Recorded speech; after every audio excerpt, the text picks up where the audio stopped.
Hello friends, welcome back to my YouTube channel. आज का हमारे एक बहुत ही इंपॉर्टेंट टॉपिक होने वाला है जिसका नाम है शौक। और ये हम रियल लाइफ में बहुत सुनते होंगे इसके बारे में। As a normal person being होने के नाते भी हमें ये चीज़ जाननी चाहिए कि ये शौक क्या होता है, ठीक है। क्योंकि आपने बहुत सारे लोगों को देखा होगा जिनको एलर्जिक रिएक्शन होते हैं। जैसे कुछ लोग होते हैं जो इमली बिल्कुल नहीं खा सकते, ठीक है। जैसे कुछ लोग इमली खा लेते हैं, हल्की सी भी अगर उन लोगों ने इमली खा ली तो उनको हॉस्पिटलाइज कराने की ज़रूरत पड़ जाती है। अब आप समझ रहे हैं कि क्यों कर रहे हैं भाई। अगर आपने पढ़ा होगा शौक को तो आपको पता होगा कि ये क्या हो रहा है, एनाफाइलेटिक शौक हो रहा है इनको, क्योंकि यहाँ एक सीवियर एलर्जिक रिएक्शन चालू हो रहा है इनकी बॉडी में, है ना। तो इसीलिए हमें हर एक चीज़, हर एक मेडिकल टर्म को अच्छे से समझना, ना सिर्फ मेडिकल स्टूडेंट होने के नाते बल्कि एज अ ह्यूमन बींग होने के नाते भी हमें अपनी बॉडी को हर एक तरीके से समझना और जानना चाहिए। शॉक एक मेडिकल इमरजेंसी है, ठीक है। मतलब कि शॉक में क्या होता है, एक तो बीपी लो हो जाता है, दूसरा ऑक्सीजन की जो सप्लाई है हमारी बॉडी में वो कम हो जाती है, ठीक है। जिसकी वजह से ये कभी कभी जानलेवा भी हो सकती है अगर इसका सही टाइम पे इलाज ना किया जाए तो। जो शॉक है अबाउट 10 मार्क्स का यूनिवर्सिटी क्वेश्चन में पूछा जाता है, तो मैं उस अकॉर्डिंग से पढ़ाऊँगी। तो फर्दर देर न करते हुए चलिए हम वीडियो को अब स्टार्ट करते हैं। तो सबसे पहले हम देख लेते हैं शॉक की डेफिनेशन, ठीक है। वाइवा के क्वेश्चन में कुछ पूछ लेता है, कोई पूछ लेगा कि व्हाट इज शॉक। तो शॉक हम क्या बोलेंगे कि ये एक क्लिनिकल स्टेट है, ठीक है। किसकी? कार्डियोवास्कुलर कोलैप्स की।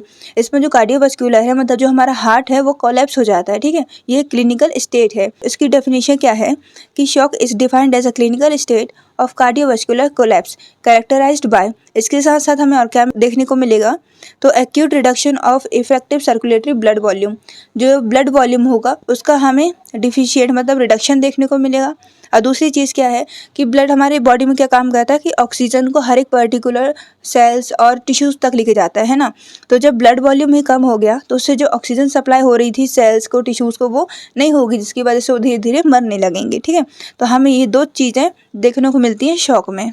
तो होप करती हूँ कि आपको ये डेफिनेशन क्लियर होगी। आगे देखते हैं हम टाइप्स ऑफ शॉक। जो शॉक होता है मेनली 2 टाइप्स में डिवाइड होता है, एक तो प्राइमरी, दूसरा सेकेंडरी, ठीक है। जो प्राइमरी होता है उसको हम इनिशियल भी बोलते हैं और जो सेकेंडरी होता है वो ट्रू शॉक के भी नाम से जाना जाता है। अब इन दोनों को ही हम पर्टिकुलर डिटेलिंग में देख लेते हैं कि जो प्राइमरी शॉक है, यहाँ सॉरी इनिशियल है, ठीक है, जहाँ सेंट्रल लिखा है यहाँ इनिशियल शॉक है, ठीक है।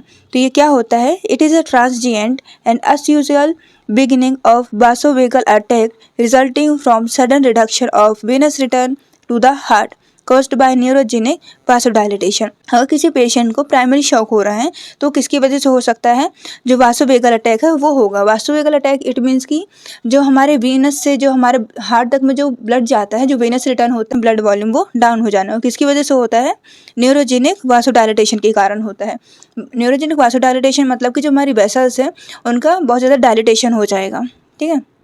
तो ये है प्राइमरी शॉक। इसके अब कॉजेज़ क्या क्या हो सकते हैं, तो इसमें फियर में हो सकता है प्राइमरी शॉक, किसी को बहुत ज़्यादा डर लगना हो जाता है ना, चौंक जाना बहुत ज़्यादा, वो हो सकता है। सॉरो मतलब दुख में हो सकता है। सरप्राइज़, किसी को अचानक से सरप्राइज़ मिल रहा है तो एकदम होता है ना हक्का बक्का रह जाना, तो उन सब चीज़ों में हमें प्राइमरी शॉक देखने को मिल सकता है, ठीक है। अब देखते हैं कि जो पेशेंट होगा वो क्लिनिकली हमें कैसा देखने को मिलेगा। तो या तो वो पेशेंट अनकॉन्शियस हो सकता है, मतलब बेहोश हो जाएगा वो तो पेशेंट, या तो वीकनेस हमें देखने को मिल सकती है, मतलब जो पेशेंट है वो कमज़ोर हो जाएगा, है तो हमें पेल और कामी लिम्स देखने को मिलेंगे। जैसे कुछ लोग बोलते हैं ना कि मेरे हाथ पैर एकदम ठंडा आ गए, मेरे को फील ही नहीं हो रहा है कि मेरे हाथ पैर है, इस टाइप का, ठीक है। और क्या है, weak rapid pulse and low BP. इसमें जो पल्स होंगी बहुत मतलब वीक होंगी बट रैपिड होंगी और लो बीपी मिलेगा, ठीक है। तो ये हमने टोटल अपना प्राइमरी शॉक देख लिया। इसके बाद हम सेकेंडरी शॉक देखते हैं। जो हमारा सेकेंडरी शॉक होता है उसको हम ट्रू शॉक के भी नाम से जानते हैं। अब ये क्यों होता है, इसकी डेफिनेशन क्या है, तो this occurs due to the hemodynamic dearrangement with hypoperfusion of cells। ये क्या है, एक हेमोडायनामिक डीअरेंजमेंट है विथ हाइपोपरफ्यूजन ऑफ सेल्स। इसमें जो ब्लड है उसका हमें डीअरेंजमेंट देखने को मिलेगा और साथ में जो सेल्स है उनका हाइपोपरफ्यूजन भी हमें देखने को मिलेगा, ठीक है। तो अब इसकी हम एटियोलॉजी देख लेते हैं। जो पैथोलॉजी होती है वहाँ आपको मैक्सिमम टाइम हमें एटियोलॉजी देखने को मिलेगी, और एटियोलॉजी मतलब होता है कॉज, ठीक है। एटियोलॉजी क्या है, तो हाइपोवॉल्यूमिक शॉक हो सकता है। हाइपोवॉल्यूमिक शॉक मतलब कि जो बीपी है, जो ब्लड है हमारा, वो पूरा नीचे गिर जाए, ठीक है। ये तो सेप्टिक शॉक हो सकता है, सीवियर बैक्टीरियल इन्फेक्शन जिसको हम बोलते हैं। या तो कार्डियोजेनिक शॉक हो सकता है कि जो हार्ट है ब्लड को सही से ना पंप कर पाए, या हो सकता है कि जो हार्ट है उसमें सही से ब्लड फिल ना हो पाए, ठीक है। तो इन 3 चीज़ कारण जो हमारा सेकेंडरी शॉक है हमें वो देखने को मिलता है। अब फर्दर हम इन तीनों को ही डिटेल में देख लेते हैं। तो पहला हम हाइपोवॉल्यूमिक शॉक देख लेते हैं कि जो हाइपोवॉल्यूमिक शॉक है वो क्या होता है, रिडक्शन इन ब्लड वॉल्यूम, ठीक है, induces hypovolaemic shock, blood volume का कम होना हाइपोवॉल्यूमिक शॉक होता है, ठीक है, हाइपोवॉल्यूमिक शॉक को इंड्यूस करता है।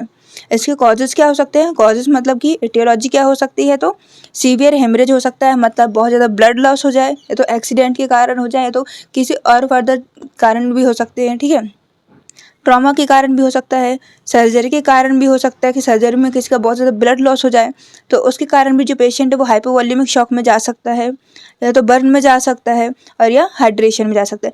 इन सब कॉजेज़ के कारण भी हाइपोवॉल्यूमिक शॉक हमें देखने को मिल सकता है। इसके बाद हम दूसरा देख लेते हैं सेप्टिक शॉक। जो सेप्टिक शॉक होता है वो क्या होता है, सीवियर बैक्टीरियल इन्फेक्शन होता है, या तो इसको हम सेप्टिसीमिया भी बोल सकते हैं, ठीक है, जो इंड्यूस करता है सेप्टिक शॉक। इसके हम टाइप्स देख लेते हैं। तो जो सेप्टिक शॉक होता है वो मेनली 2 टाइप्स का होता है। एक तो ग्राम नेगेटिव सेप्टिक शॉक होगा, दूसरा होगा ग्राम पॉजिटिव सेप्टिक शॉक, ठीक है, कि जो ग्राम नेगेटिव वाले बैक्टीरिया होते हैं वो एंडोटॉक्सिक टाइप का शॉक प्रोड्यूस करते हैं, और जो ग्राम पॉजिटिव टाइप के बैक्टीरिया होते हैं वो एक्सोटॉक्सिक शॉक प्रोड्यूस करते हैं, ठीक है। अब फॉर एग्जांपल आप ऐसे समझो जैसे रियल लाइफ में होता है ना, कि आपके सामने जो पर्सन होते हैं वो तो ऊपर से आपको तो बहुत अच्छे से दिखा रहे होते हैं कि हाँ हम आपके बहुत साथ में हैं, आप अच्छा कर रहे हो, मतलब हमेशा आपको अप्रिशिएट करते हैं, बल्कि उनके मन में कुछ अलग ही चल रहा होता है, मतलब कुछ तो जेलसी होते हैं, कुछ में नफरत होती है, तो इस तरीके का, ठीक है। तो आप ऐसे समझो कि जो एक्सोटॉक्सिक मतलब कि जो ऊपर ऊपर से दिखते हैं वो ग्राम पॉजिटिव दिखाते हैं, बट उनके अंदर एंडोटॉक्सिक क्या होता है, निगेटिविटी भरी होती है, ठीक है। तो इस तरीके से आप देख सकते हो कौन से बैक्टीरिया कौन सा शॉक प्रोड्यूस करते हैं, ठीक है। तो इनके हम फर्दर और एग्जांपल देख लेते हैं।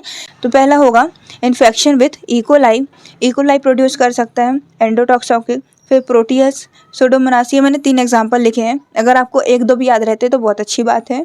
इसके बाद ये अलग से 2 मार्क्स का भी पूछा जाता है, तो आप इसको अच्छे से याद कर लीजिएगा, ठीक है। और इसके क्या है, ग्राम पॉजिटिव जो सेप्टिक शॉक होता है वो कौन से बैक्टीरिया प्रोड्यूस करते हैं, तो स्ट्रेप्टोकोकाई और नीमोकोकाई, ठीक है, मतलब और भी एग्जांपल्स होते हैं, बट मैंने थोड़ी 1-2 ही लिखे हैं, ज़्यादा मटेरियल इसका यूज़ नहीं किया, ताकि आपका याद करने में कोई दिक्कत ना हो और ज़्यादा बड़ा ना लगे आपको, ऐसा मतलब बर्डन टाइप में ना लगे, ठीक है। इसके बाद हम अपना लास्ट देख लेते हैं कार्डियोजेनिक शॉक।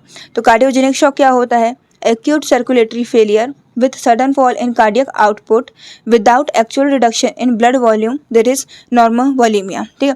कार्डियोजेनिक आप मतलब समझ ही गए होंगे कैसे शॉक है, ये हार्ट से रिलेटेड शॉक है, ठीक है।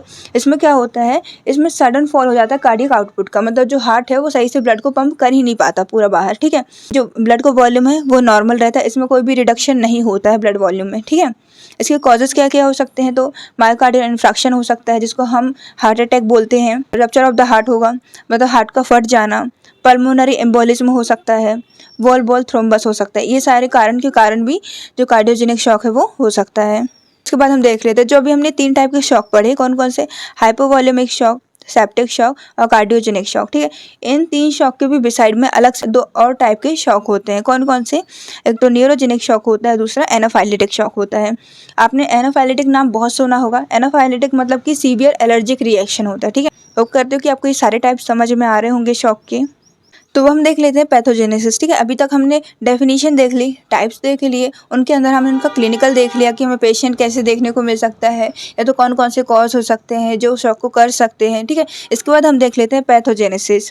पैथोजेनेसिस देखेंगे शॉक की, तो क्या है, इसके बेसिक मेन 3 फीचर्स आते हैं, ठीक है, ये वाले। पहला क्या हो सकता है शॉक में, reduce effective circulatory blood volume, जो हमारी पूरी बॉडी में सर्कुलेट हो रहा होगा ब्लड उसका रिडक्शन हो जाना, मतलब कम हो जाना उसका ब्लड वॉल्यूम। दूसरा, reduce oxygen supply to cell and tissues, मैंने आपको पहले ही बताया था स्टार्टिंग में कि हमारा ब्लड है वो क्या काम करता है हमारी बॉडी में, कि जो ऑक्सीजन होता है उसका पर्टिकुलर सेल या फिर टिश्यूज तक लेके जाता है, हर एक पर्टिकुलर सेल तक, ठीक है। तो उसमें क्या हो सकता है, जब ब्लड ही कम है तो उससे जो ऑक्सीजन है वो भी कम होगी, उसकी सप्लाई भी कम होगी सेल्स को, टिश्यूज को, जिसके कारण वो भी मरने लगेंगे, ठीक है। और तीसरा होता है रिलीज ऑफ इन्फ्लेमेटरी मीडिएटर्स। अभी हमने जो सेकेंड टाइप पढ़ा था शॉक का, सेप्टिक शॉक, उसमें सीवियर हमको बैक्टीरियल इन्फेक्शन देखने को मिल रहा था। जब हमारी बॉडी में इन्फेक्शन होगा तो हमारी बॉडी उससे लड़ेगी भी, तो उसके जो जब इन्फेक्शन हमारी बॉडी में आएगी तो हमारी बॉडी कुछ इन्फ्लेमेटरी मीडिएटर्स रिलीज करती है, ठीक है, ताकि वो जो इन्फेक्शन कॉज कर रहे हैं बैक्टीरिया उनको किल कर सके। तो ये बेसिक 3 मेन फीचर्स होते हैं जो पैथोजेनेसिस ऑफ शॉक बनाते हैं, ठीक है। इसके बाद हम देख लेते हैं स्टेजेस ऑफ शॉक। ये 10 मार्क्स का क्वेश्चन आता है, इसलिए मैं हर एक चीज़ को पर्टिकुलरली आराम से पढ़ा रही हूँ और हर एक चीज़ की मैं डीपली में जा रही हूँ। अगर आपको ये ज़्यादा लगता है तो आप इसको थोड़ा बहुत कम भी कर सकते हो, बट आप अपने अकॉर्डिंग देखना, इतना भी कम मत कर देना कि 10 मार्क्स का लगे ही नहीं, ठीक है। इतना लिखना कि जो पेपर चेक करने वाला जो एग्जामिनर है उसको लगना चाहिए कि हाँ आपने सफिशिएंट लिखा है, ठीक है। आप ज़्यादा मत लिखो लेकिन कम भी मत लिखना, ठीक है। मतलब एक अप्रॉक्स लिखना कि हाँ ये सही जा रहा है। इसके बाद हम स्टेजेस देख लेते हैं। तो स्टेजेस में हम 3 स्टेजेस देखेंगे शॉक के। पहला है नॉन प्रोग्रेसिव, दूसरा है प्रोग्रेसिव डिकम्पनसेटेड शॉक, तीसरा होगा डिकम्पनसेटेड और इरिवर्सिबल शॉक। तो हम प्रॉपर इन तीनों को भी अब हम डिटेल में देख लेते हैं। तो पहला हम नॉन प्रोग्रेसिव शॉक देखते हैं, जिसको हम इनिशियल, कंपनसेटेड या रिवर्सिबल शॉक के भी नाम से जानते हैं, ठीक है।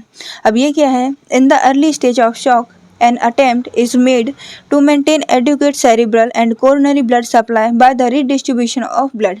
जब हमारी बॉडी को ऐसा पता चलता है कि शॉक लग रहा है, ठीक है, मतलब इनिशियल स्टेज में, तो अभी स्टार्टिंग हुई है शॉक की, तो हमारी जो बॉडी है ना इतनी इंटेलिजेंट है कि जैसे उसको पता लगने लगता है कि हमारा जो ब्लड वॉल्यूम कम होने लगा, तो सबसे मेन चीज़ वो कहाँ फोकस करती है, एक तो ब्रेन पे और दूसरा हमारे कोरोनरी ब्लड सप्लाई है। इन दो जगह पर मेन फोकस करती है कि यहाँ ब्लड कम नहीं होना चाहिए, क्योंकि आप लोग को ही पता है अगर ब्रेन में जो ब्लड है उसकी कमी हुई तो क्या हो सकता है, ठीक है। तो हमारी बॉडी इतनी इंटेलिजेंट है कि वो अपने से ही पहले रीडिस्ट्रीब्यूशन, मतलब कि मेंटेन करने की कोशिश करती है कि जो हमारी हालत है वो ज़्यादा ख़राब ना जाए।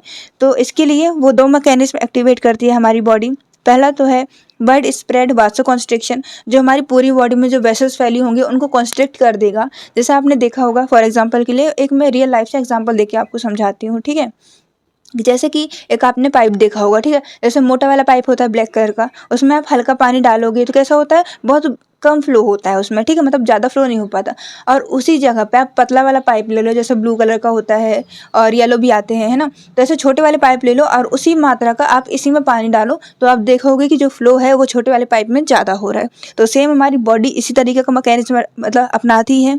पहला तो वो जो वेसल्स होती है उनको कॉन्ट्रैक्ट कर देती है। दूसरी चीज़ क्या करती है, fluid conservation by the kidney, जो किडनी से जो फ्लूइड बाहर जा रहा है उसको भी रिस्टोर करने लगती है। क्यों? क्योंकि हमारा जो ब्लड वॉल्यूम वो कम हो रहा है। ऐसे में जो हमारा पेशेंट होगा वो हमें कैसे देखने को मिलेगा, तो क्यूटेनियस वासोकॉन्स्ट्रक्शन इज रिस्पॉन्सिबल फॉर यहाँ कूल है, ठीक है, cool and pale skin initial stage of shock. जो पेशेंट होगा इनिशियल स्टेज मतलब शुरुआती स्टेज ऑफ शॉक में कैसे देखने को मिलेगा, पेल और कूल स्किन, मतलब जो कूल एंड पेल स्किन देखने को मिलेगी एकदम, मतलब कि ऐसा होता है ना पेशेंट का चेहरा एकदम, कुछ लोग बोलते हैं कि यार इसका चेहरा पीला पड़ गया करके, है ना। अगला देखते हैं हम प्रोग्रेसिव और डिकम्पनसेटेड शॉक। तो इसमें क्या होता है कि this is the stage where the patient suffers from some other stress और risk factor like lungs disease beside persistence of the shock. जो सेकेंड टाइप ऑफ शॉक है इसको हम डिकम्पनसेटेड क्यों बोल रहे हैं, क्योंकि जो देखो एक तो पेशेंट को शॉक हो रहा है, ठीक है, किसी कारण से पेशेंट को शॉक लग रहा है, ठीक है, लेकिन साथ ही में उसको ऑलरेडी कोई बीमारी है। ये तो हो सकता है उसको लंग्स की डिसीज़ हो, या तो किडनी की डिसीज़ हो, या तो हार्ट की डिसीज़ हो, ठीक है, मतलब पेशेंट को ऑलरेडी कोई एक डिसीज़ है और साथ में उसको शॉक भी हो रहा है। तो ऐसे में जो पेशेंट की कंडीशन होती है वो और ख़राब हो सकती है, मतलब कि ऐसा बोल सकते हैं सीवियर हेल्थ ऑफ पेशेंट हो जाता है इधर, ठीक है। अब ऐसे हमें क्लिनिकली कैसा पेशेंट देखने को मिलेगा, तो the patient develops confusion and worsening of the renal function. इसमें सबसे पहले क्या होगा कि जो पेशेंट है वो एकदम कंफ्यूज हो जाएगा, ऐसा होता है ना, माइंड में कंफ्यूजन हो जाएगी।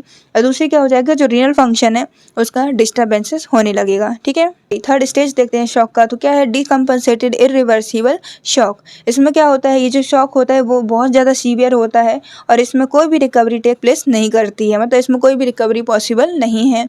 ऐसे में जो पेशेंट है वो हमें कैसे देखने को मिलेगा, तो at this stage the patient has features of coma, worsened heart function and progressive renal failure due to the acute tubercular necrosis।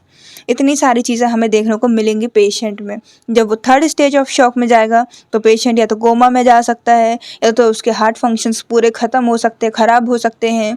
जो रिनल फेलियर है वो एकदम प्रोग्रेशन में जा सकती है, मतलब बहुत आगे वाले स्टेज पे जा सकती है, ठीक है, क्योंकि हमें क्या देखने को मिलेगा, एक्यूट ट्यूबरकल नेक्रोसिस के कारण। तो हमें इतनी सारी चीज़ें थर्ड स्टेज ऑफ शॉक में देखने को मिल रही हैं। उम्मीद करती हूँ कि आपको लेक्चर समझ में आ रहा होगा, आप इन्जॉय कर पा रहे होंगे। हाँ, थोड़ी बहुत आपको बोरिंग लग सकता है क्योंकि मैं बस डायरेक्ट अपने वॉइस के थ्रू पढ़ा रही हूँ, यहाँ मैं आपको कोई मतलब लाइव नहीं पढ़ा पा रही हूँ, बट होप करती हूँ कि आपको ऐसे समझ आ रहा होगा, बट मैं इतना प्रॉमिस करती हूँ कि जितना मैं मटेरियल आपको प्रोवाइड कर रही हूँ वो एकदम सफिशिएंट है आपके एग्ज़ाम के लिए, आपके समझने के लिए। इसके बाद हम अपने क्लिनिकल फीचर्स देख लेते हैं कि अगर किसी को शॉक हो रहा है तो हमें कौन कौन से फीचर्स कॉमनली देखने को मिलेंगे, ठीक है। वेरी लो ब्लड प्रेशर, उसका जो ब्लड प्रेशर होगा वो कम होगा, नॉर्मल सी बात है। और उसका जो टेम्परेचर होगा, बॉडी टेम्परेचर, वो भी सब नॉर्मल होगा, मतलब कि नॉर्मल से थोड़ी कम होगा, ठीक है। इसमें फीलेबल और इरेगुलर पल्स देखने को मिलेगी हमें पेशेंट की, और सॉलो और रिंगिंग रेस्पिरेशन, जैसे कि कोई सांस ले रहा होगा तो एकदम ऐसा होता है ना, जल्दी जल्दी सांस लेना और भारी भारी सांस लेना, इस तरीके के हमें पेशेंट की जो रेस्पिरेशन देखने को मिलेगी। और एडिशन में हमें और क्या देखने को मिल सकता है, तो उसका पीला फेस देखने को मिल सकता है। जो आँख होगी उसकी एकदम मतलब सुगड़ी टाइप में होंगी, अंदर घुसी जाती है ना, बोलते हैं। कमजोरी देखने को मिलेगी, कोल्ड एंड कामी स्किन देखने को मिलेगी, मतलब जो स्किन होगी पेशेंट की एकदम ठंडी टाइप की हो जाएगी, ठीक है। तो ये सारे हम क्लिनिकल फीचर्स हमें एक पेशेंट में देखने को मिल सकते हैं। तो होप करती हूँ कि आपको ये सारा लेक्चर समझ आया हो। अब मिलते हैं हम अपने अगले वीडियो में, तब तक के लिए stay healthy, stay curious and please like, share and subscribe my YouTube channel. So आपको हर एक वीडियो की सबसे पहले नोटिफिकेशन मिलेगी। सो मिलते हैं हम अगले वीडियो में।